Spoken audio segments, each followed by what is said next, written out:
जय राधा माधवा कुंज बिहारी जय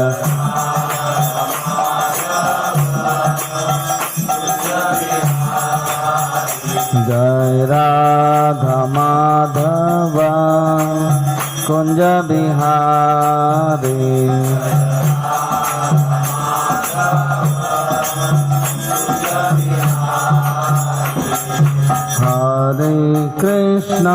हरे कृष्णा कृष्णा कृष्णा हरे हरे हरे राम राम राम हरे हरे हरे कृष्णा कृष्णा कृष्णा हरे हरे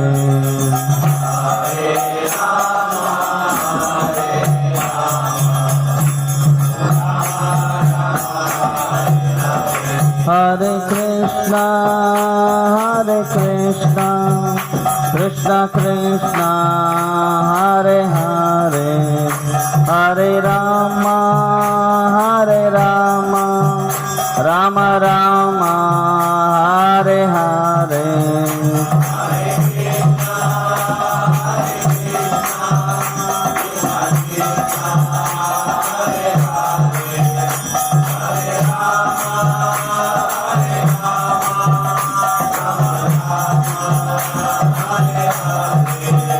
जय राधा वृंदावन बिहारी राधा वृंदावन बिहारी राधे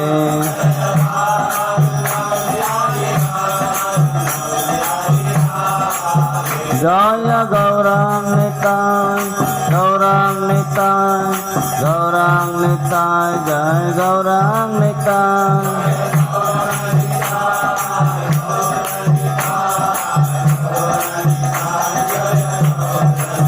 जय जय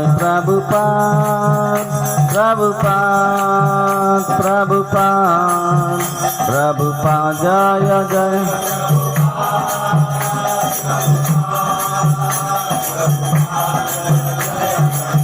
नित्यागर हरि बोल नित्यागर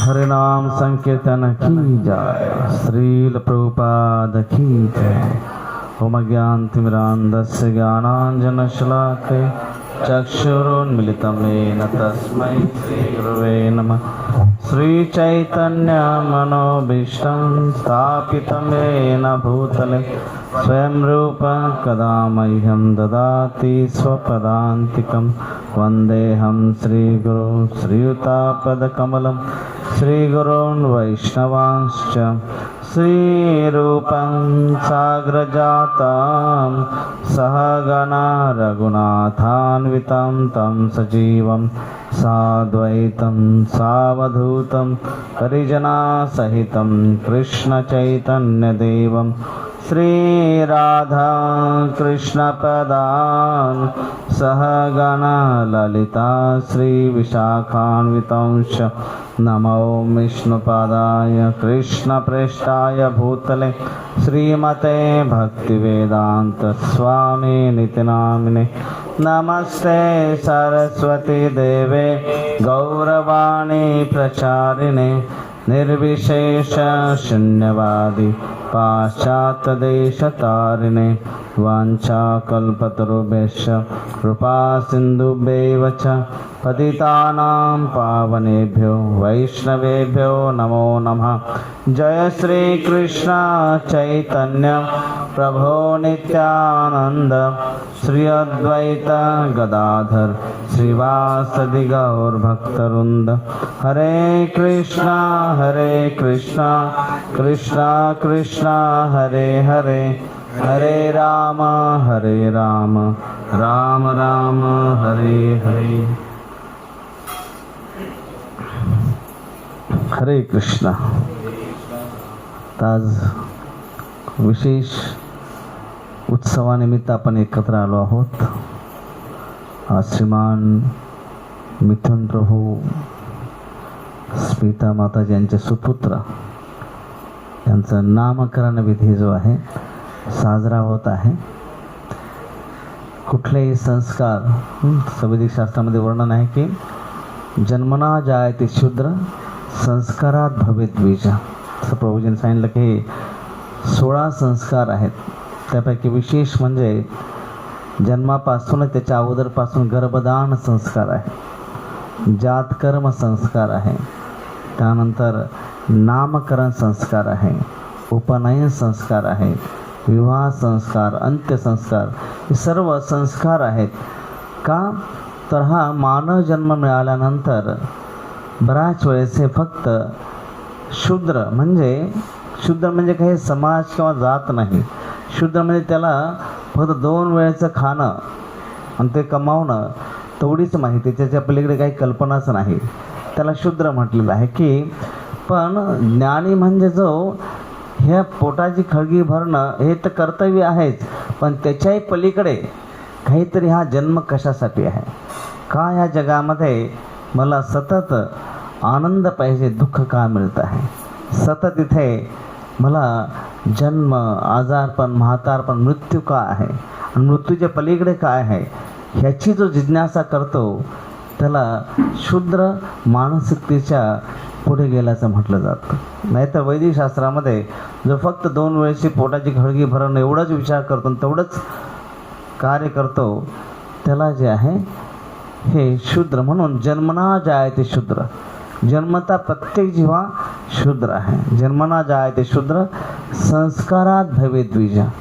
आज हा संस्कार आहे, नामकरण संस्कार आहे.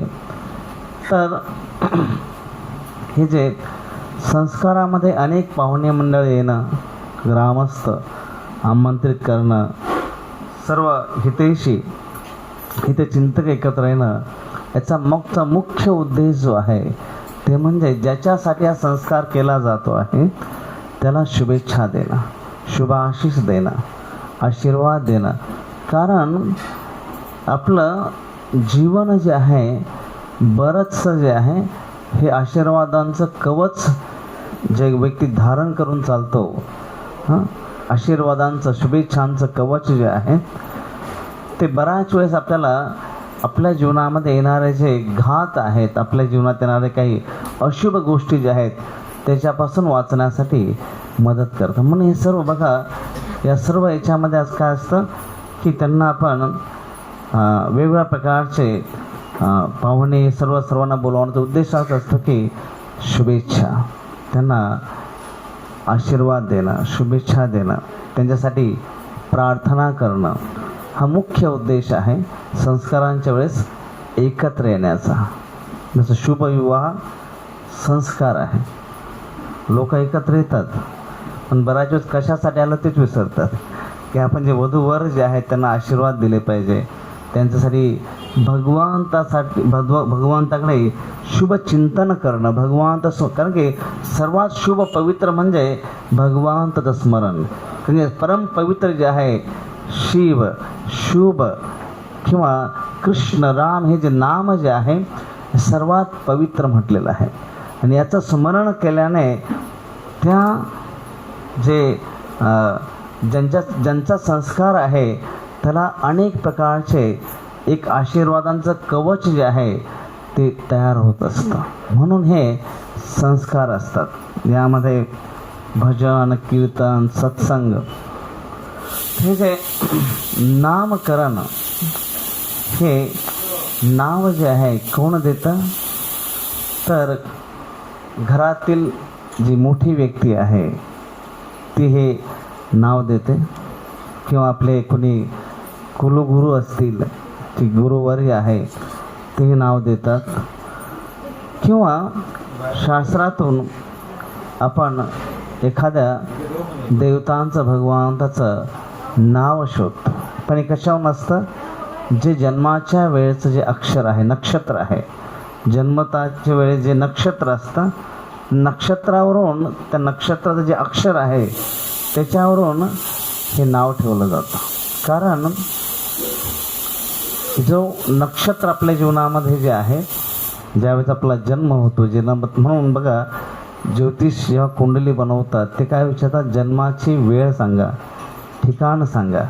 एक्झॅक्ट जेवढी वेळ असेल, परफेक्ट जेवढी वेळ असेल तेवढं तंतोतंत ज्योतिष जे आहे काढलं जाऊ शकतं. जेवढा जन्माच्या वेळेमध्ये गडबड असेल तेवढं तिथे जे आहे एक एक एक सेकंद जो आहे मागे पुढे जे आहे ज्योतिषाच्या याच्यामध्ये गणितामध्ये फेरबदल होऊ शकतो. तर त्यावेळेचं जे नक्षत्र की आपल्या जीवनावर हे जे ग्रह आहेत, नक्षत्र आहेत, यांचा खूप काही प्रभाव असतो. साधं उदाहरण घ्या की जेव्हा ढग येतात आपोआप निरुत्साही वातावरण तयार होतं, काही करावंसंच वाटत नाही, घरातून बाहेरच जावं असं वाटत नाही. का? नक्षत्र जे आहेत ते प्रखर नाही आहेत. तर बऱ्याच वेळेस या नक्षत्रांचा, याचा, आपल्या ग्रहांचा आपल्या जीवनावर भरपूर काही प्रभाव असतो. म्हणून त्याचं जे अक्षर आहे नक्षत्राचं, त्याच्यानुसार जेव्हा नाव ठेवलं जातं तर त्या नावाचा त्या व्यक्तीवर जीवनभर प्रभाव असतो. जगामध्ये काही गोष्टी आपल्याबरोबर असतात. आपण घरी राहतो पण 24 तास घर बरोबर राहत नाही. आपण कधी शिक्षणासाठी जातो, कधी जॉबला जातो, 8-8, 10-10 दिवस, कधी महिने वर्ष घरातून बाहेर राहतो. घर प्रत्येक बरोबर राहत नाही. घरातली माणसंसुद्धा, आई वडील आहेत, भाऊ बहिणी, सर्व हे जे आहेत काही काळ बरोबर आहेत, काही काळ नाही आहेत. मुलं जेव्हा शाळेत जातात ते बरोबर नाही आहेत. मूल जर आईकडे आहे तर आजीकडे नाही, आजीकडे आहे तर आईकडे नाही. ते घरात आहे, शाळेत आहे तर घरी नाही, घरी शाळेत आहे तर घरी नाही. म्हणजे प्रत्येक गोष्ट जी आहे जीवनामध्ये कधी असते नसते बरोबर, पण आपलं नाव जे आहे प्रत्येक वेळेस आपल्याबरोबर असतं. म्हणजे माणूस सर्वात जास्त जो संघ करतो, कुणाचा करतो? नाव. आपलं नाव जे आहे त्याचा जीवनात सर्वात जास्त तो संघ करत असतो. पण नाव जेवढं पॉवरफुल असेल, नाव जेवढं पवित्र असेल, नाव जेवढं शक्तिशाली असेल तेवढा त्याच्या जीवनावर त्याचा प्रभाव पडत असतो. म्हणून नाव, आता आजकाल ह्या वैदिक संस्कृतीला लोक महत्त्व देत नाही आणि पाश्चात्य संस्कृतीचं अनुकरण करत काहीही नावं ठेवतात. टॉमी, नॉमी, काही पण नावं ठेवतील, ज्याचा काही अर्थ नाही. कारण की प्रत्येक नावामध्ये एक अर्थ असतो, एक शक्ती असते. बघा रामलीलेमध्ये ज्यावेळेस सर्व वानर सेना जे आहे मोठमोठे शिळा घेऊन येत आहेत, पर्वत घेऊन येत आहेत, मोठे वृक्ष घेऊन येत आहेत आणि काय काम चाललं आहे? सेतू बांधण्याचं काम चाललं आहे. आणि प्रत्येक मोठमोठी शिळा, जे मोठमोठे डोंगर आणतायत, मोठमोठ्या शिळा आणतायत आणि काय लिहित आहेत? राम राम म्हणे सर्व त्याच्यामध्ये टाकतात आणि सर्व तरंगत आहेत. आज तुम्ही जर तिथे रामेश्वरला गेला तर धनुष्कोडी म्हणून एक स्थान आहे की जिथे अजूनही तो सेतू दिसतो. तर हे सेतू जेव्हा बांधण्याचं काम चाललं होतं, श्री रामचंद्र विचार करतायत की माझं नाव जे आहे राम, हे लिहून दगड तरंगतायत. नाव माझंच आहे ना, मी दगड टाकतो. श्रीरामांनी दगड टाकला आणि बाजूला हनुमानजी होते, हसले. कारण काय झालं? दगड बुडाला. श्रीरामाने टाकलेला दगड जो होता तो बुडाला. तर हनुमानजी हसू लागले. तर श्रीरामचंद्र बघतात, त्यांना माहीत नव्हतं हनुमानजी मागे आहेत. ते बघतात, बोलले काय झालं? म्हणे भगवंत तुमच्या नामाने जग तरत आहे, सारे जीव सृष्टी तरंगते आहे, तरते आहे. पण ज्याला तुम्ही सोडलं तो बुडणारच ना. तुमच्या नामाने सर्व काही तरतं आहे, पण ज्याला तुम्ही सोडलं तो बुडणारच नाही. तसं भगवंताचं नाव हे भगवंतापेक्षाही शक्तिशाली आहे. म्हणून व्यक्तीचं नाव जे आहे, म्हणून लोक म्हणतात ना काहीतरी नाव लौकिक कमव, काय म्हणतात? जाताने काही जात नाही, फक्त नावच मागे राहतं. बरोबर ना? म्हणजे नाव एकतर आपण जेव्हा नाव ठेवतो त्यामध्ये नाव चांगलं असणं, की ज्याचा काहीतरी अर्थ आहे. आणि त्याचा फायदा कसा होतो? नाव जर असं, कोणाचं नाव राम आहे जेवढे वर्ष तो जगेल, जेवढे वर्ष तो 50, 60, 100 वर्ष जेवढा तो जगेल, तो प्रत्येक व्यक्ती त्याला बोलवताना काय बोलवणार? हे राम इकडे, हे राम बस, हे राम जेवण कर, हे राम इकडे. म्हणजे काय होणार? किती लोकांचं त्याच्याद्वारे नामस्मरण झालं. आता त्याचं नाव नसलं तर लोक फक्त जाताना म्हणतात राम नाम सत्य है. पण विचार करा की तो व्यक्ती असेपर्यंत किती लोक त्याला नावाने बोलवणार. त्याच्यानंतर तो जो व्यक्ती आहे तो किती वेळेस ते नाव ऐकणार. ज्याने बोलवलं किती लोकांचं नामस्मरण झालं.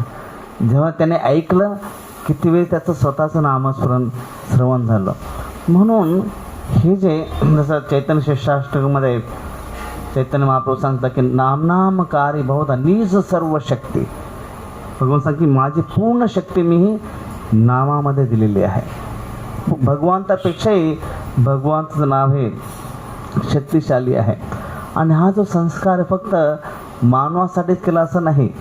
भगवंत जेव्हा येतात लीला करण्यासाठी तेव्हासुद्धा हा संस्कार भगवान श्रीकृष्णांसाठी होतो आहे, भगवान श्री रामचंद्रांसाठी सुद्धा होतो आहे. गोकुळमध्ये जेव्हा गर्गमुनी आले आणि नंद महाराजांच्या भवनामध्ये जेव्हा पोहोचले तर नंद महाराजांनी त्यांचं स्वागत केलं की रे महान ऋषी गर्गाचार्य आलेले आहेत. खूप आनंद झाला त्यांना. आणि मग ते सांगतात की काय आज विशेष? म्हणजे की मुलांचं नामकरण करायचं आहे. कोण? कृष्ण बलराम. नामकरण करण्यासाठी जेव्हा तिथे पोहोचले, पण गर्गाचार्य जे आहेत, गर्गमुनी जे आहेत, हे जे कुरुवंश यादव वंश जो आहे, यादव वंशाचे कुलगुरू असल्याने जर कृष्णांचं नामकरण गर्गमुनीने केलं तर बातमी काय पसरेल? कृष्ण क्षत्रिय आहे. काय होईल? कारण की यादवांचे गुरु आहेत ते, आणि गुरुने जर नामकरण केलं म्हणजे नक्कीच हे यादवांचे कृष्ण आहेत. हे प्रचार झाला. कृष्णाच्या जीवनासाठी धोका होईल. का? कंस मागे लागलेला आहे. कंसाने काय आज्ञा दिली आहे? जिथे कुठे लहान मुलं जन्माला असतील त्यांना घेऊन या. म्हणून गर्गमुनी सांगतात की आपण नामकरण जे आहे कुणाला समजू नये अशा ठिकाणी करू.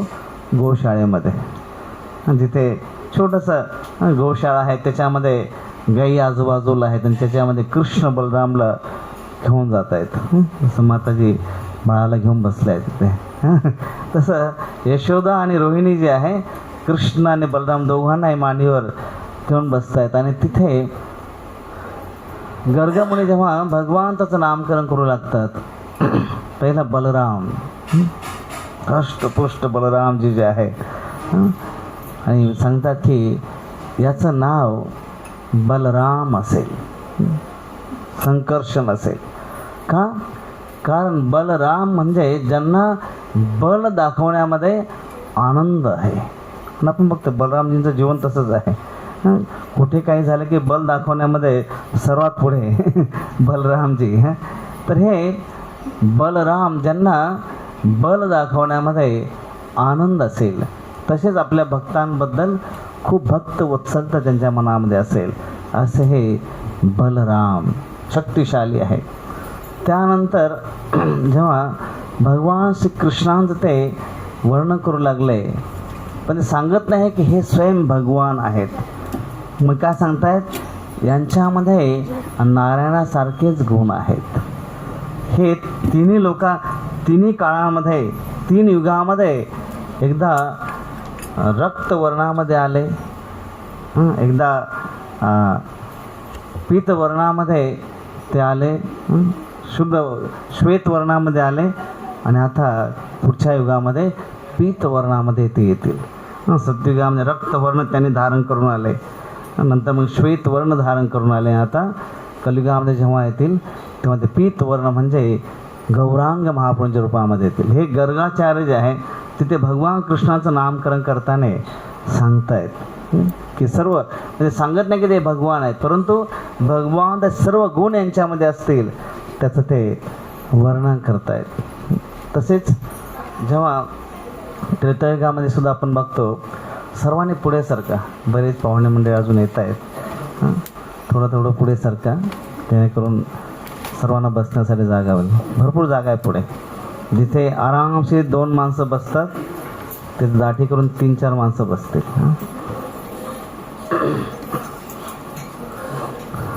तर जेव्हा माता कौशल्या, सुमित्रा, कैकेयी, दशरथ महाराज हे सर्व ह्या 4ही भावनांचं नामकरण करण्याची जेव्हा वेळ येते तर वशिष्ठ ऋषींना आमंत्रित केलं जातं. रामायणमध्ये आपण बघतो. आणि वशिष्ठ ऋषी येतात आणि श्रीराम कौशल्याच्या मांडीवर आहेत. आणि जसं त्यांच्या मुखाकडे ते सुंदर कमल मुख जे आहे हे बघतात, सौंदर्य बघतात. वशिष्ठ ऋषी जसे त्यांच्याकडे बघतात श्रीरामांकडे, त्यांच्या असं त्यांना वाटतं की माझ्या मुखातनं शब्द खेचला जातो आहे. हृदय आनंदाने भरून आलेलं आहे. आणि काय सांगतायत? याचं नाव असेल राम. राम म्हणजे सर्वांना आनंद देणारे, सर्वांना आनंद देणारे हे राम आहेत. फक्त नाव घेताच हृदय सर्व आनंदाने, आल्हाद अनुभवाने भरून जावं, असं हे यांचं नाव राम असेल. मग जेव्हा भरत कैकेयीच्या मांडीवर आहेत आणि मग जेव्हा भरतकडे बघतात, म्हणतात त्याचं नाव, थोडं फॅन आहे ना, थोडं साईडला. हां, जेव्हा ते सांगतात की याचं नाव भरत असेल. भरत याचा अर्थ की ज्याच्यासाठी हे सर्व श्रीरामांच्या सेवेव्यतिरिक्त काही जर मिळालं तर त्यांच्यासाठी ते भार आहे, ओझं आहे. पण श्रीरामांच्या सेवेसाठी असेल तर साऱ्या सृष्टीचा भार घेण्यासाठी तयार आहेत, ते म्हणजे भरत. की ज्यांच्यासाठी श्रीरामांच्या सेवेसाठी जर नसेल तर ते ओझं आहे. कैकेयीने त्यांच्यासाठी राज्य मागून घेतलं होतं दशरथ महाराजांकडून की रामाचा राज्याभिषेक होणार आहे, पण 2 वचन तुम्हाला द्यायचे आहेत. कुठले 2 वचन? सांगते की पहिली गोष्ट म्हणजे भरतला राजगादी, आणि दुसरं वचन काय सांगते? रामाला वनवास, 14 वर्ष वनवास. तर विचार करा की ते पूर्ण पृथ्वीचे सम्राट होण्याचं त्यांच्याकडे भाग्य आहे, तो ती संधी आहे. पण ते काय सांगतात? श्रीराम जर इथे नसेल, श्रीरामाच्या सेवेसाठी नसेल, हे माझ्यासाठी अयोध्येचं राज्यसुद्धा ओझं आहे, नको मला ते. कैकेयीला ते ओरडतात, तू माझी आई नाही आहे, तू माझी शत्रू आहेस. ते त्यांना सहन होत नाही की जे श्रीराम माझ्यासाठी आराध्य आहेत, पूजनीय आहेत, त्यांच्या चरणाशी माझं स्थान आहे, आणि तू खुशाल त्यांना वनात पाठवून मला राजगादीवर बसवते, कसं शक्य आहे? त्यांच्यासाठी हे राज्य ओझं आहे. पण जेव्हा चित्रकूट येथे जेव्हा भेट होते, त्या भेटीमध्ये जेव्हा दोघांमध्ये इकडे श्रीरामांची कर्तव्य दक्षता आहे, एकीकडे भरतचं प्रेम आहे. भरतच्या प्रेम भावनांच्या याच्यामध्ये, त्या प्रवाहामध्ये वैशिष्ट्य जनक सगळे वाहून चाललेत. कारण की भरत सांगतात की जर 14 वर्ष वनवासच राहायचं आहे तर मी 14 वर्ष वनवासात राहतो. श्रीराम, कारण की आमच्या सूर्यवंशामध्ये जो सर्वात मोठा पुत्र असेल तोच नेहमी राजा होतो, आणि श्रीराम असताना मी राजा होणं शक्यच नाही आहे. एक एक ते पॉईंट सांगतायत आणि सगळे थक्क बघतायत की इथे प्रॉपर्टीसाठी एवढे भांडणं होतात. बघतो ना, बहीण भावंड भावांमध्ये आई या सगळ्या याच्यामध्ये एवढे भांडणं होतात. आणि इथे देण्यासाठी भांडण चाललं आहे की मला नको आहे, मला दिलं आहे पण मला नको आहे, हे तुझं आहे तूच घे. श्री रामचंद्र नाही, 14 वर्ष वनवास दशरथ महाराजांनी पिताश्रींनी मला दिलेला आहे, तर मी वनात जायचं आहे, तू नाही. नाही, कोणता तर एक पुत्र वनात राहील, एक पुत्र मग तुम्ही सिंहासनावर बसा, मी वनात जातो. श्री रामचंद्र की असा अधर्म, भरत तू धर्म राज आहेस, तू धर्म ज्ञाता आहेस, तुझ्यासारखं धर्माचं ज्ञान सृष्टीत कुणाला नाही आहे. आणि तू अशा प्रकारचा अधर्म कसा बोलू शकतो की तू मला मिळालं वचन की मला 14 वर्ष वनवासात राहायचं आणि माझ्या जागा तू वनवासात जाणार, हे कसं काय शक्य आहे? हा अधर्म होईल. असं जर झालं तर याचं पुण्य आहे, याच्याकडे करोड रुपये आहेत, मी एवढं पाप केलं आहे, तुला 4 करोड देतो, तू हे पाप सांभाळ आणि मग मी फिरतो, असं झालं असतं ना. हे असा अधर्म माझ्या लिहित आहे, हे कसं तू करू शकतोस? अशा प्रकारे श्रीराम आणि भरत यांच्यामध्ये एक कर्तृत्वाचं आणि एकीकडे भावनेतलं प्रेमाचं हे जे प्रेम द्वंद्व जे चाललेलं आहे, तर वशिष्ठ जनक सगळे सांगतात की आमची बुद्धीसुद्धा काम करत नाही येते. पण शेवटी सांगतात भरत, जे प्रेम आहे ह्या जगामध्ये प्रेमाच्या पलीकडे काहीच नाही आहे. तुझं प्रेम जे आहे जिंकलं आहे भरत, तू जिंकला आहेस राम. कारण की प्रेम जे आहे सर्वोच्च आहे ह्या जगामध्ये. आणि जेव्हा भरतला कळतं की मी जिंकलो आहे, आता श्रीराम अयोध्येत जातील आणि मी वनात आहे, की श्रीराम परत अयोध्येमध्ये येते, एवढा आनंद होतात ते. मग पुढे वशिष्ठ सांगतात पण प्रत्येक प्रेमाचे काही नियम असतात. प्रेमाचे कुठलाही संस्था असेल, कुठलाही विधिविधान असेल, त्याचे काही नियम असतात. प्रेमाचाही नियम असतो. काय नियम असतो? बऱ्याच वेळेस ह्या जगामध्ये प्रेम कसं केलं जातं, मी तुझ्यावर प्रेम करतो ते ही चप्पल घालायची, मी तुझ्यावर प्रेम करतो हे कपडे घालायचे, हा रंग घालायचा, मी तुझ्यावर प्रेम करतो इतक्या वाजता पोहोचलं पाहिजे. ह्या जगात असं प्रेम आहे. मी प्रेम करतो ना, मग तू माझ्यासारखा वाग. नाही, हे स्वार्थी प्रेम झालं. प्रेम म्हणजे की ज्याच्यावर प्रेम करतो त्याला काय पाहिजे. प्रेमामध्ये माणूस विकला जातो, सरेंडर. त्याच्या स्वतःच्या काही कल्पना, त्याच्या भावना शून्य आहेत, ते खरं प्रेम आहे. जोपर्यंत माझ्यासारखं तू वाग, का तर मी प्रेम करतो, तोपर्यंत प्रेम जे आहे स्वार्थी आहे. इथे भरत तुझं प्रेम जे आहे याला काही तोड नाही आहे, तुलना नाही आहे. म्हणून पण प्रेमाचा नियम आहे की ज्याच्यावर प्रेम करतो त्याची इच्छा काय आहे. आणि मग श्रीरामांकडे जातात, रामानं प्रेम करतायत आणि मग श्रीरामांना विचारतात की काय आज्ञा आहे, काय तुमची इच्छा आहे. आणि सांगतात की भरत, तुझं प्रेम जिंकलं आहे, मी अयोध्येचं राज्य स्वीकारतो. भरतचा आनंद आणि उच्चांक की महाराज, मी याच्यासाठी आलो होतो की श्रीरामाने राज्य स्वीकारावं, स्वीकारलं आहे. पण काय सांगतात, पण एक इच्छा आहे. काय? हे जे माझं जे अयोध्येचं राज्य आहे, मी 14 वर्षासाठी तुझ्याकडे धरोहर म्हणून ठेवतो आहे, त्याचा सांभाळ करतो.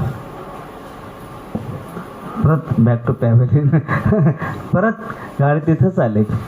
तर भरत जे आहे, पण आता जे आहे अगोदर त्यांच्यासाठी हे अयोध्येचं राज्य ओझं होतं, पण आता श्रीरामांच्या पादुका मस्तकावर घेऊन ते निघालेत का, हे अयोध्याचं राज्य आता सेवा म्हणून आहे, तर अयोध्याचं राज्य ते करायला तयार आहेत. मग तर जगाचा भार सुद्धा श्रीरामांच्या सेवेसाठी स्वीकारायला तयार. ते म्हणजे भरत.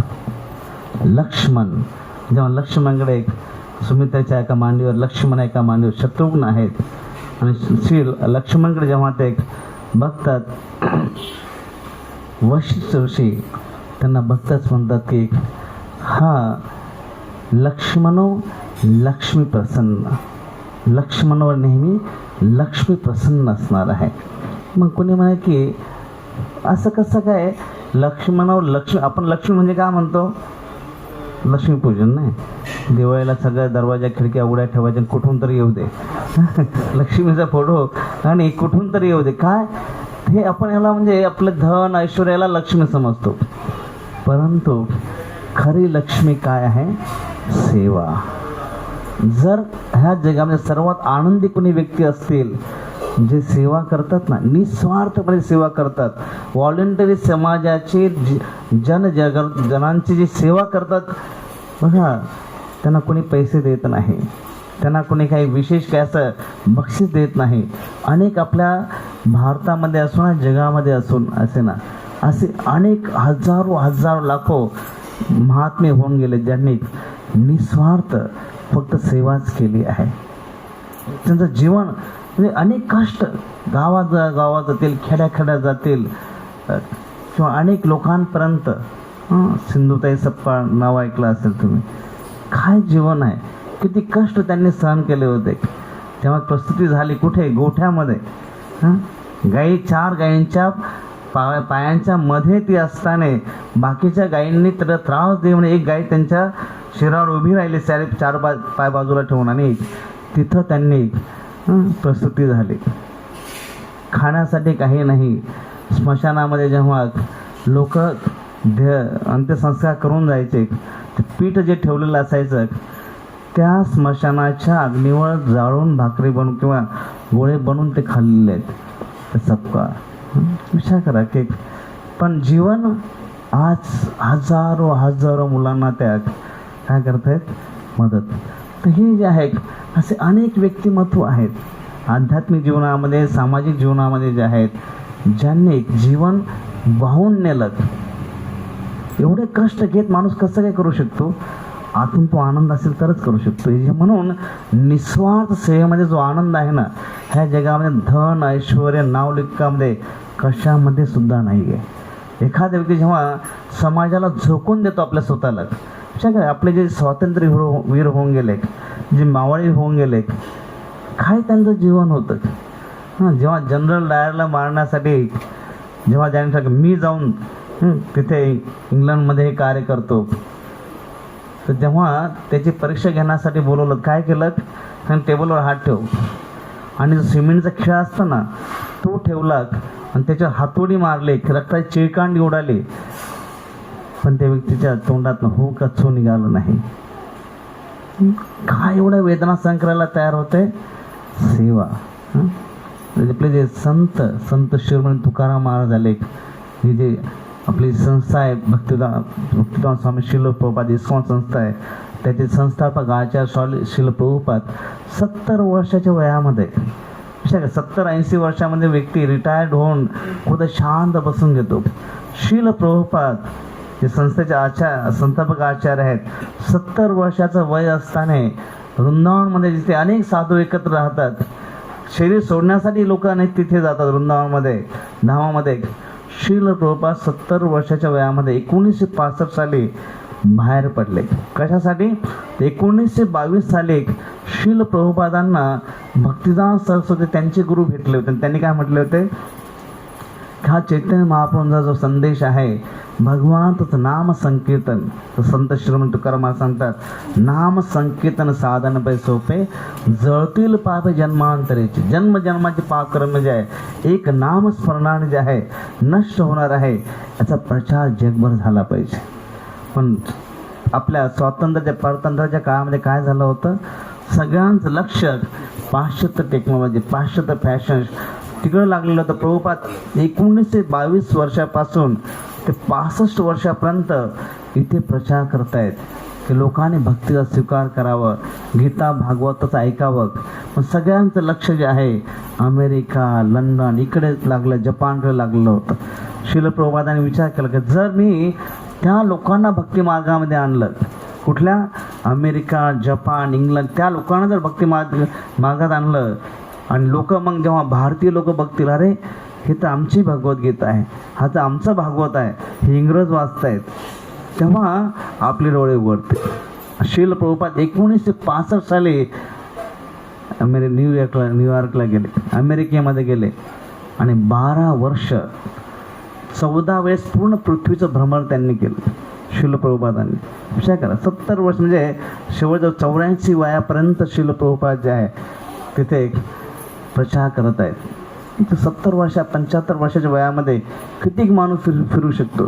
पण शेवटच्या क्षणापर्यंत शील प्रभुपाद भागवतावर अनेक आचार्यांच्या टीका एकत्र करून लिहितच आज ज्या सर्वसामान्यांना समजू शकेल अशा प्रकारचं भागवतावर गीतेवर भाष्य देत आहेत. जगातल्या कानाकोपऱ्यामध्ये जाऊन तिथे ते हरिनामाचा प्रचार करतायत. कशासाठी? फक्त हे समाजाला निस्वार्थ सेवा जी आहे हे देणं, जगाला ह्या चांगल्या मार्ग, जगासाठी चांगले दिवस, चांगला मार्ग प्राप्त करून देण्यासाठी ही सेवा. म्हणून ह्या सेवेमध्ये जो आनंद आहे ते कशात नाही आहे. आणि म्हणून जेव्हा वशिष्ठ ऋषी लक्ष्मणकडे जेव्हा काय म्हणतात, लक्ष्मणो लक्ष्मी प्रसन्न, याच्यावर लक्ष्मी प्रसन्न आहे. पण लक्ष्मण तर श्रीराम सीतेबरोबर वनात गेले, लक्ष्मण तर उर्मिला इथंच ठेवून गेले होते. उर्मिला बरोबर नव्हते, लक्ष्मण एकटेच गेले होते. श्रीरामांसाठी कंदमुळं फळं आणून देत होते, झोपण्यासाठी शय्या होते, पण लक्ष्मणसाठी 14 वर्ष अन्नाचा दाणा खाल्ला नाही. त्यांनी 14 वर्ष एक क्षण झोपले नाही, म्हणून ते इंद्रजितला मारू शकले.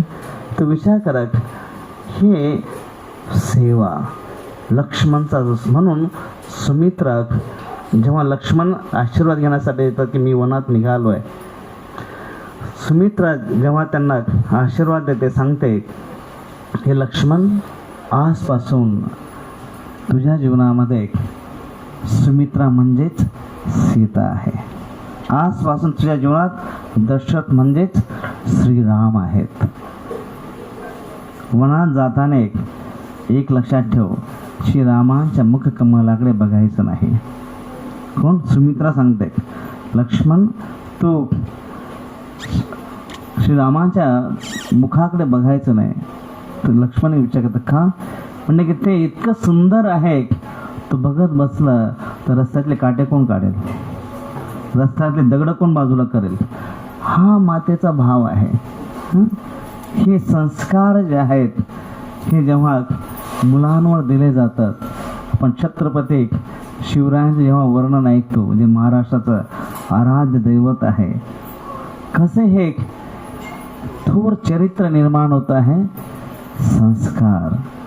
जिजामाता ज्यावेळेस 7 महिन्याची गरोदर असताना जेव्हा तिला डोहाळे लागले, तर इथे हे जेव्हा गर्भवती असताना 7 महिने असताना डोहाळे लागणे म्हणतात. 7 महिन्यामध्ये मुलाला बऱ्याच गोष्टी गर्भात असताना समजू लागतात. पण त्यावेळेस आईला खुश असणं, आईला प्रसन्न असणं खूप आवश्यक असतं. पण त्यावेळेस तिला इच्छित गोष्टी देणं, तिला प्रसन्न ठेवण्याचा प्रयत्न करणं, म्हणून त्याला डोहाळे लागणे म्हणतात. तिच्या कुठल्याही प्रकारचं त्यावेळेस आईच्या मनावर दडपण नसलं पाहिजे. जे जे विचार, जे जे दडपण तिच्या मनावर येतील त्या सर्वांचा प्रभाव मुलावर पडणार आहे. म्हणून त्या काळानंतर आई खुश असणं, प्रसन्न असणं खूप आवश्यक असतं. त्याला डोहाळे लागणे म्हणतात. आणि त्यावेळेस शहाजी राजे जेव्हा जिजामातेकडे येतात आणि जिजामातेला ते विचारतात की तुम्हाला काय हवं आहे. आणि शहाजी राजे जेव्हा विचारतात, जिजामाता बघते, खुर्चीवर बसलेले आहेत, सांगतात तुमची दांडपट्टा आणि तलवार द्या. कोण? जिजामाता शहाजी राजांना म्हणते तुमची दांडपट्टा आणि तलवार द्या. आणि शहाजी राजे हे आनंदाने ते दांडपट्टा आणि तलवार काढून देतात. जिजामाता एका हातामध्ये दांडपट्टा, एका हातामध्ये तलवार पकडते आणि इतक्या वेगाने गरगर ते फिरू लागते. 7 महिन्याची गरोदर आहे, इतक्या वेगाने ती गरगर फिरू लागते की काही क्षणासाठी शहाजी राजांना वाटतं की स्वतः जगदंबाच प्रकटली आहे. म्हणजे ही अन्यायाविरुद्ध चीड, स्त्रियांवर होणारे अत्याचार याच्याबद्दलची चीड जे आहे जिजामातेमध्ये जी होती ती छत्रपती शिवराय घेऊनच आले होते. लहानपणापासून कशा प्रकारे रामायणामध्ये श्रीरामचंद्र, महाभारतामध्ये अर्जुन, कृष्ण यांच्या कथांद्वारे ते शिकतायत. जिजामाता त्यांना ह्या छान आपल्या फक्त त्या गोष्टी मनोरंजनासाठी गोष्टी सांगत नाही, त्याच्यातून काय रामाच्या चरित्रातून काय शिकायचं, चरित्रवान कसं असलं पाहिजे श्रीरामांच्या चरित्रातून शिकावं. कसं व्यक्तीने युद्धामध्ये युद्ध कौशल्य असावं अर्जुनाकडून शिकावं. कशा प्रकारे जीवनामध्ये सामर्थ्यशाली असावं श्रीकृष्णाकडून शिकावं. हे जिजामाता त्यांना आणि स्वतः शिवराय एक एक गोष्ट एकेका याच्यातून शिकतायत. म्हणून हे जे संस्कार आहेत, हे जे सेवाभाव आहेत, तर लक्ष्मणला बघताच वशिष्ठ ऋषी म्हणतात की लक्ष्मण लक्ष्मी प्रसन्न. त्याच्या जीवनामध्ये लक्ष्मी म्हणजे सेवा असणार आहे. आणि शत्रुघ्न जेव्हा शत्रुघ्नला बघतात सुमित्राच्या मांडीवर आणि तिला म्हणतात त्याचं नाव शत्रुघ्न असेल. शत्रुघ्न म्हणजे ज्याने आपल्या शत्रूवर विजय मिळवलेला, ज्याने शत्रूला हरवलेला आहे ते म्हणजे शत्रुघ्न.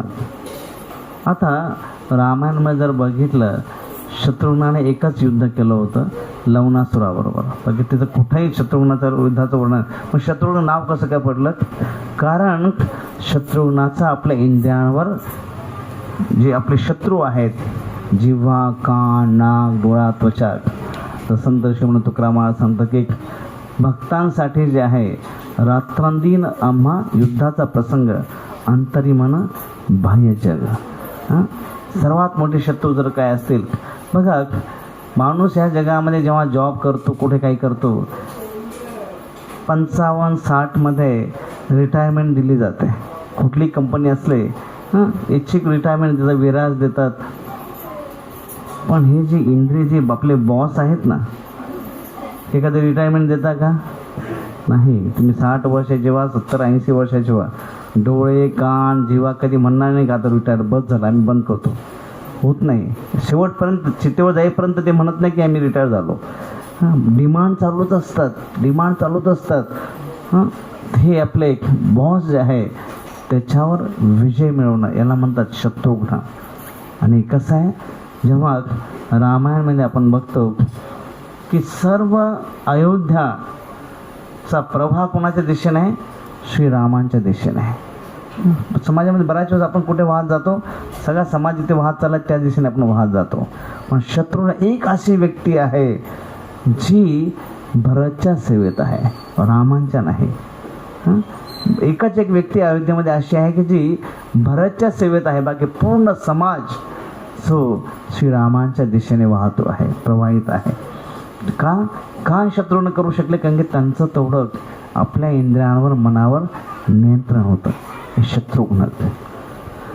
तर सांगण्याचा उद्देश जो आहे की हा नामकरण विधी आहे की भगवंत जेव्हा येतात, मग भगवान श्रीकृष्ण असो, भगवान श्री रामचंद्र असो, जेव्हा जेव्हा लीला करण्यासाठी येतात तेव्हा तेव्हा हे नामकरण हे एक लीला आहे. कशासाठी? भगवंताला काही आवश्यकता आहे का की ऋषींना बोलवणं मग आपलं नामकरण करून घेणं? नाही. परंतु भगवंताच्या ही लीला कशासाठी आहेत की येणारा जो मानव समाज आहे त्याने याच्यातून शिकावं, संस्कारांना महत्त्व द्यावं. आणि संस्कार कशासाठी केले जातात, कशा प्रकारे केले जातात, त्याचा उद्देश काय, महत्त्व काय जाणून घ्यावं. बऱ्याच वेळेस काय होतं, ह्या गोष्टी केल्या जातात मग करायच्या म्हणून केल्या जातात. लग्न केले जातात पण करायचे म्हणून केले जातात. शुभविवाहाचा आपण शुभविवाह संस्कार आहे. बऱ्याच वेळेस श्रद्धांजलीला जेव्हा लोक येतात ना, प्रथम पुण्यस्मरण, श्राद्ध वगैरे, लोक यायचं म्हणून येतात, चांगली गोष्ट येतात. परंतु मुख्य उद्देश काय? पुण्यस्मरण म्हणजे तिथे येऊन भगवानचं चिंतन करणं आणि त्याच्यातून निर्माण होणारं पुण्य जे आहे त्या जीवाला अर्पण करणं, त्याला म्हणतात पुण्यस्मरण. बऱ्याच वेळेस त्या गोष्टीचं स्मरणच राहत नाही. कसं, जसं एकदा एक माणूस जे आहे, दोघं माणसं जे आहेत हे काम करतायत, एक खड्डा खणतो आहे, दुसरा त्याच्यामध्ये एक माती टाकतो आहे. तो पहिल्या मजल्यावर जो माणूस आहे तो खाली बघतोय की एक माणूस खड्डा खणतो आणि दुसरा माणूस त्याच्यामध्ये माती टाकतो. तर 8 वाजेपासून 12 वाजेपर्यंत काम चाललं. काय? एकाने खड्डा खणायचा आणि दुसऱ्याने माती टाकायचं. तर जेव्हा तो दुपारी खाली आला माणूस, तो विचारतो, बाबा काय चाललं हे, एक खड्डा खणतो दुसरा माती टाकतो, म्हणजे की काम काय चाललं आहे. तो नाही, आमची तिघांची टीम आहे. किती तिघांची टीम आहे. एकाने खड्डा खणायचा, दुसऱ्याने झाड लावायचं आणि तिसऱ्याने माती टाकायची. म्हणजे एक जण आलेलं नाही. कोण आलेलं नाही? झाड लावणं आलेलं नाही, पण आमचं काम चालू आहे. खड्डा करायचं आणि माती टाकायचं. त्याला काय श्रम एव हे केवलम, फक्त श्रम आहे. वेळ तर श्रम करतोय. मुख्य उद्देश काय झाड लावणं होतं. तसं आपण जेव्हा अशा कार्यक्रमांना येतो, कुठलाही कार्यक्रम जे उत्सव जे आहेत, याच्यामागे एक रहस्य आहे, याच्यामागे एक शास्त्रीय महत्त्व आहे. आणि सर्वात महत्त्वाचं म्हणजे आपण जेव्हा येतो तिथे भगवंताचं स्मरण करणं, भजन कीर्तन करणं, त्याच्यातून निर्माण होणारे शुभाशिष जे आहे ते तिथे अर्पण करणं. तसं आज जे आहे आपण इथे एक मिथुन प्रभू आणि स्मिता माताची त्यांचं लग्नाचा काय म्हणतात त्याला, मला नाव आठवतं, मला इथं आहे. तर चौक तर मिथुन प्रभू आणि स्मिता माताजी यांच्या सुपुत्राचा आज नामकरण संस्कार आहे. तर आपण इथे एक बाळासाठी प्रार्थना करू, भगवंताचं स्मरण करून जे शुभ चिंतन जे आहे, ते आशीर्वाद जे आहे त्याच्यासाठी अर्पण करू. हे नाव जे आहे त्याला त्याचं जीवनाचं ध्येय प्राप्त करण्यासाठी प्राप्त होईल.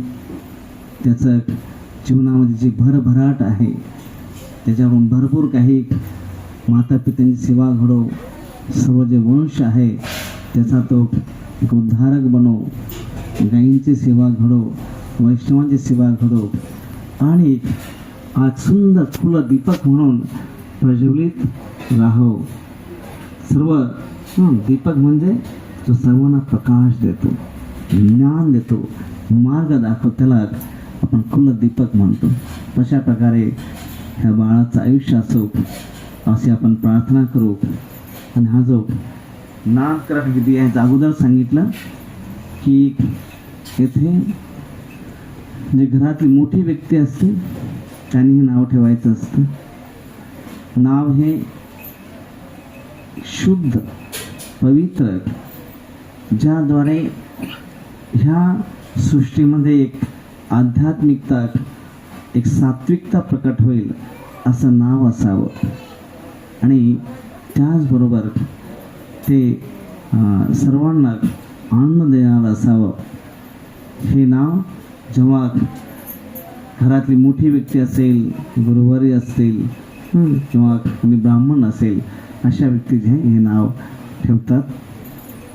तर आपल्या पद्धतीने जे आहे हे नाव जे आहे वडिलांना सांगितलं जातं आणि मग वडील जे आहे मुलाच्या कानामध्ये, वडिलांच्या कानात सांगितलं जातं, वडील मग मुलाच्या उजव्या कानामध्ये सांगतात की हे तुझं नाव आहे. इथली जी पद्धत आहे याच्यामध्ये आत्या सांगते असं काहीतरी आहे. तर काही हरकत नाही, जसं विधी असेल, विधिविधान असेल इकडचं त्या प्रकारे तुम्ही करू शकता. पण आपण मिथुन पाहून अगोदर बोलू. आणि